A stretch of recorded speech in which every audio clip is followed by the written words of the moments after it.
Did you know some HOAs can actually try to take your home? Sounds impossible, right? But let me tell you, I lived through it. And the nightmare was far more real than I ever imagined.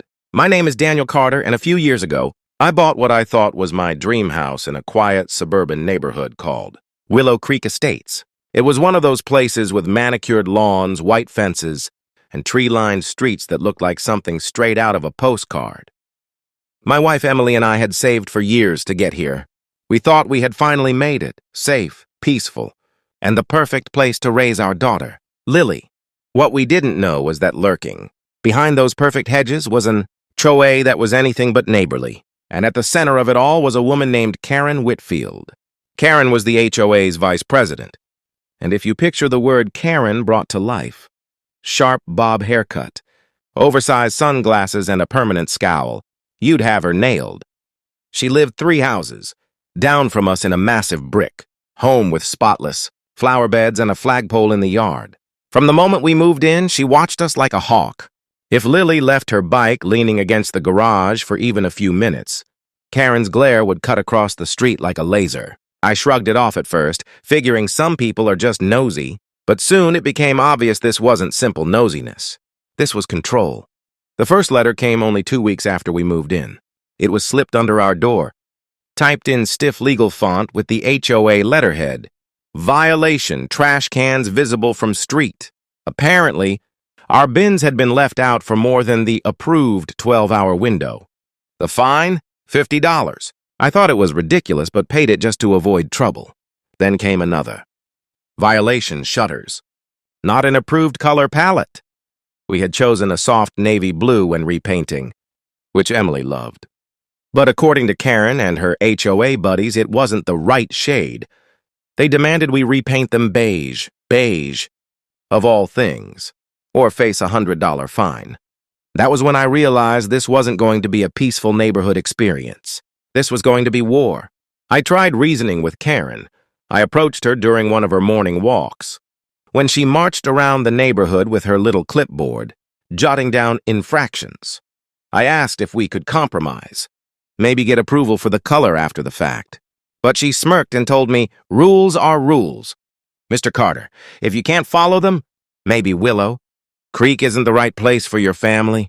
Her words dripped with smugness, and for the first time I felt that knot of anger in my chest. More letters followed. More fines. One for a garden gnome Emily had placed near our porch.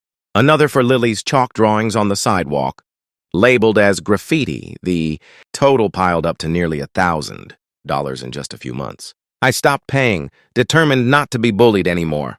That's when things escalated from annoying to terrifying. One afternoon, a certified letter arrived in the mail. Bold letters across the top read, "Notice of foreclosure proceedings." My heart stopped. According to the HOA, my unpaid fines had accrued with interest and legal fees, to the point where they now had the right to seize my property, seize it, over a few trash cans and shutters. Emily broke down crying at the kitchen table while I read the letter again and again, trying to make sense of it. How could this be possible? How could they take our home, the place we had worked so hard to buy, over something so petty? That night, I marched down to the HOA meeting, which was held in the clubhouse at the center of the neighborhood. It was one of those sterile rooms with beige walls and folding chairs, smelling faintly of coffee and disinfectant. Karen sat at the head of the table, flanked by other board members who nodded along like sheep. I demanded answers. I slammed the letter down on the table and shouted, "You're trying to steal my house over paint and trash cans?" Karen didn't even flinch. She adjusted her glasses, leaned back in her chair, and said calmly, "Mr. Carter, this isn't personal. It's about maintaining standards. If you can't meet them, the HOA has every right to enforce compliance." Her calmness was worse than anger. It was cold, rehearsed. I realized then that this wasn't about me breaking rules. This was about Karen's control. She wanted me out, and she had the board wrapped around her finger to make it happen. The meeting ended in chaos.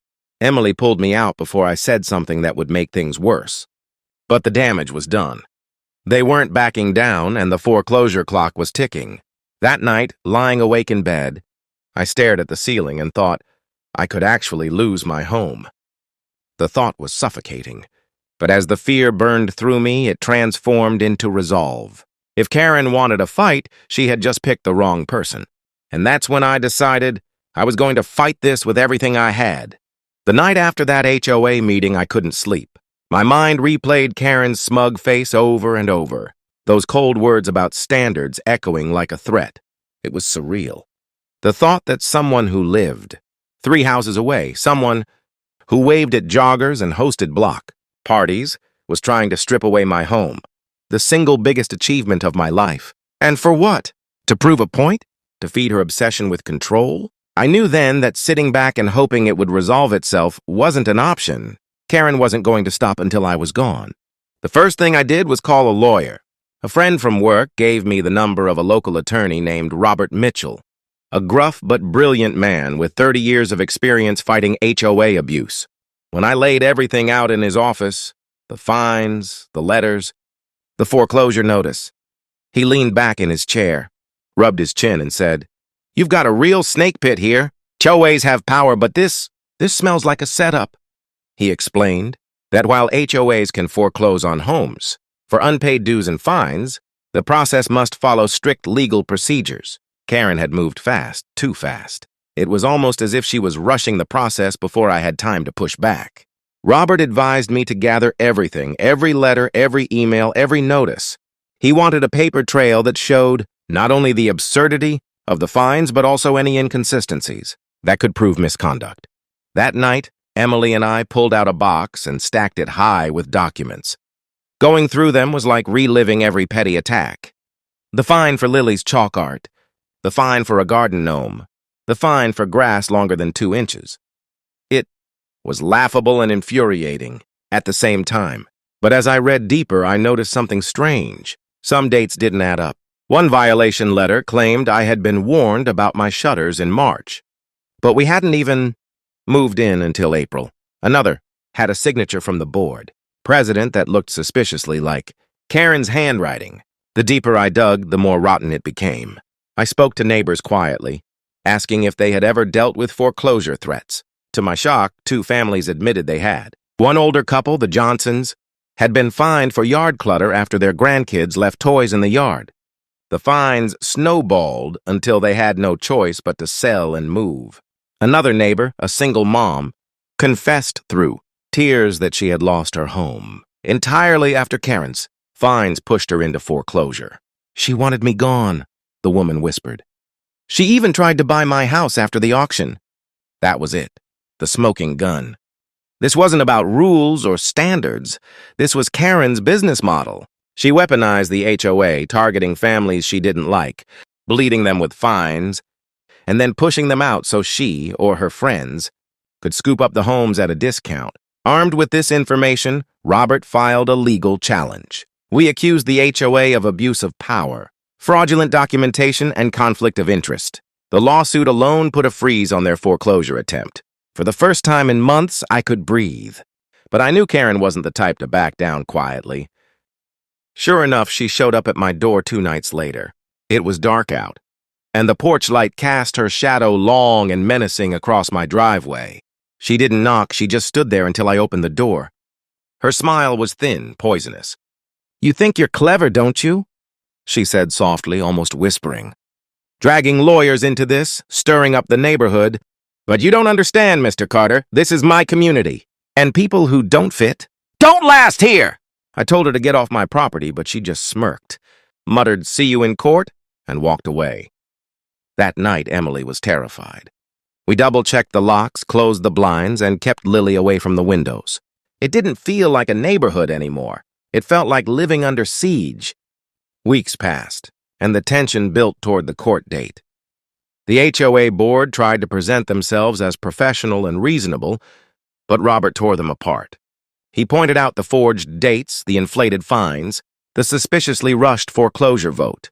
But the turning point came when he presented testimony from neighbors, the Johnsons, the single mom, and others who told their stories of being targeted and forced out. Piece by piece, Karen's facade cracked. Her smug smile faded. Then came the bombshell.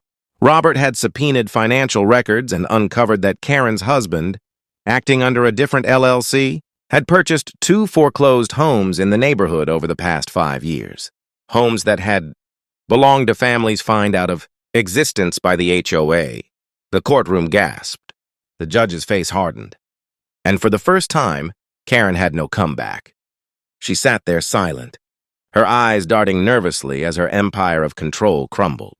The judge ruled in our favor. The foreclosure attempt was declared invalid. The HOA was fined heavily, and Karen was removed from her position on the board.